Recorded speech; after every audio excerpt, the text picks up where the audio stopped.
Isang taong patuloy na pamamayagpag, still reigning supreme. Kris Aquino, The Buzz Exclusives, omnipresent. Yan si Kris Aquino. Buong taon siyang pinapanood, pinapakinggan, pinaniniwalaan at sinasamahan sa matatagumpay niyang proyekto. The Queen of all media. A true pop culture icon. Ngunit dahil din dito, hindi nawawala ang iba't ibang issue at intriga. Sa simula ng taon, unang pumutok sa The Buzz ang pasabog ni Kris tungkol sa final decision ng annulment ng kasal nila ni James Yap. Malaking usap-usapan din ang tila pa iba-ibang estado ng ugnayan nila ni James. Mula sa mabuti at civil nilang samahan, inilantad ni Kris ang katotohanan sa likod ng relasyon nila ngayon. I hold no bitterness in my heart, but I have no desire for any closeness. Sa bawat issue, hindi siya natatakot na magsalita at sabihin ang totoo niyang saloobin. Kaya naman, si Kris, the controversial queen, pasok sa The Big 12 of 2012. Subalit sa kabila nito, marami pa ring dapat ipagpasalamat si Kris sa nagdaang taon. Saksi rito ang kanyang real-life sisteraka na si Bolsy Aquino Cruz. Ayon kay Bolsy, consistent si Kris pagdating sa positibong pagbabago kada taon. Talagang nakita ko yung mas mature si Kris ngayon, mas pasensyosa na siya, at saka mas nakokontrol na niya yung kanyang mga comments. I think mapapansin din naman ng mga nakikinig sa kanya at sumusubaybay na mas huminahon na siya at saka mas nag-iisip na siya bago magsalita. Ibinahagi rin ni Bolsy ang effort at generosity ni Kris pagdating sa Sisteraka's bonding nilang magkakapatid. Kasi ang busy rin naman talaga ni Kris. Tapos kami ni Pinky parang dumakami rin yung mga activities. Kaya pagka nag-text si Kris, okay, I will treat you, let's go out. Kami ni kaagad, oh, let's go. Saya nun. Tuwan-tuwa kami this year. 2 beses kami nakapag-out of town. Ako, si Pinky at siya kasi binlaod niya kami. I mean, she's always been so generous. Nakakatuwa lang na magkakasama lang with sisters. Isang time parang buong hapon hanggang gabi, nandun lang kami, nagkakwentuhan kaming tatlo sa kanyang kwarto. Pero pinahanga raw si Bolsy sa pagiging isang mabuting ina ni Kris. Very good and very loving mom. I think pasyensya niya sa mga anak niya ay hindi maitutulad sa karamihan kasi para sa kanya, dadaanin na lang niya sa kanila rin mga pagbabonding dahil nga busy mom, dahil single mom siya. Lahat ng pasyensya nandun eh. Iniipon niya. Pagka merong magaling na nagawa yung mga bata, kaagad text niya lahat. Lahat kami mga magkakapatid sa story. Tapos pag sinagot na, alam niya, pwede kong tawagan to. Tatawag na siya at ikikwento. Isang bagay rin ay kinatuwa ni Bolsy bilang ate ay ang contentment ni Kris ngayon sa kanyang buhay pag-ibig. Ay, happy. Ako nga nagpapaalala sa kanya na, Kris, remember your text na hindi ka na uli magpapakasal. Okay lang naman to have fun with friends. Pwedeng mag-group dates, pwedeng palabas-labas, mga dinner.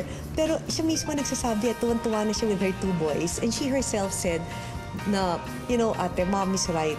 I can't have everything. Masaya na ako, God blessed me with my 2 boys, so I really love so much.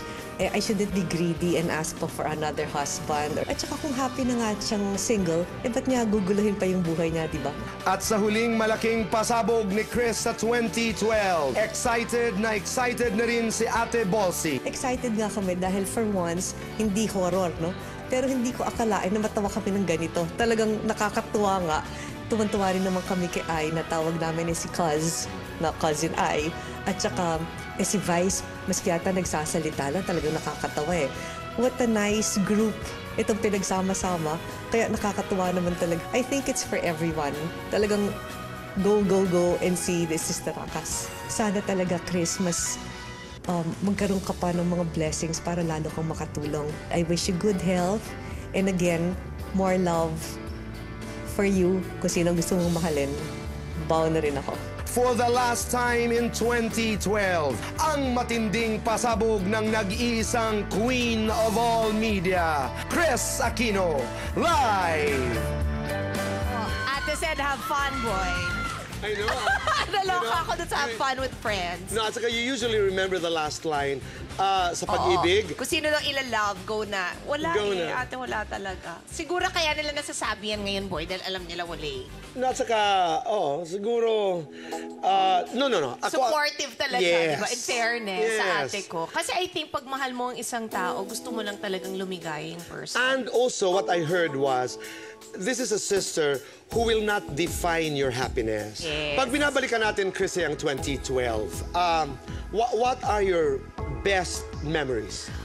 First talaga, boy, Joshi lost a total of 105 pounds. Wow. That's really an achievement. And to think, nag-start lang yan talaga in earnest after my birthday nung nag-Japan kami. He reached a peak after our New York trip. In early January of 2012, he was 330 pounds. That's really huge. Even if he's 6'2", diba? That's really taba.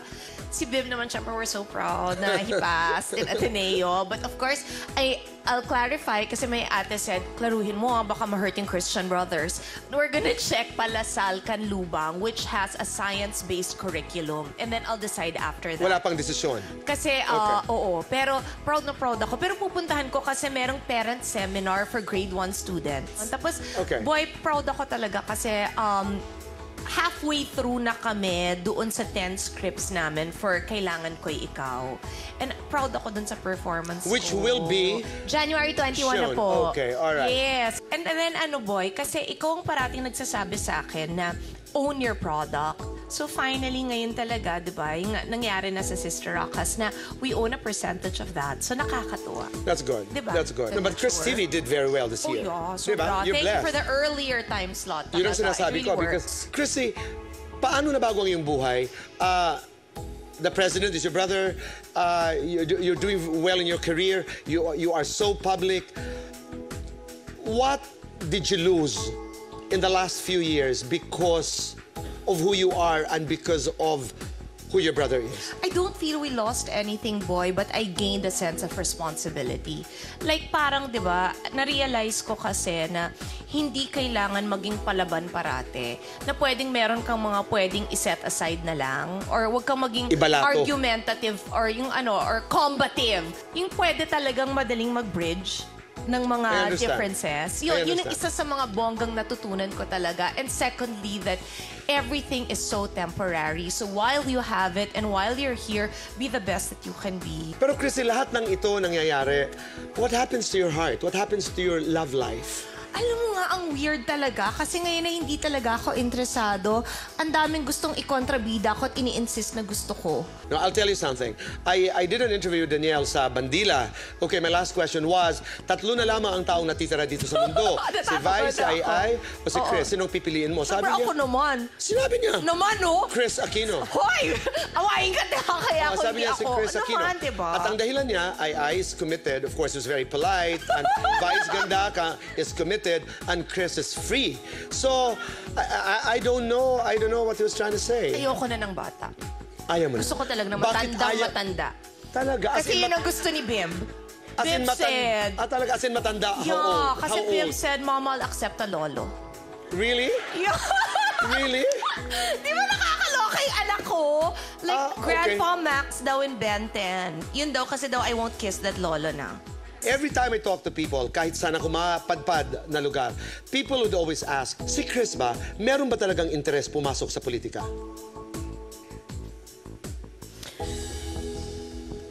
Yes.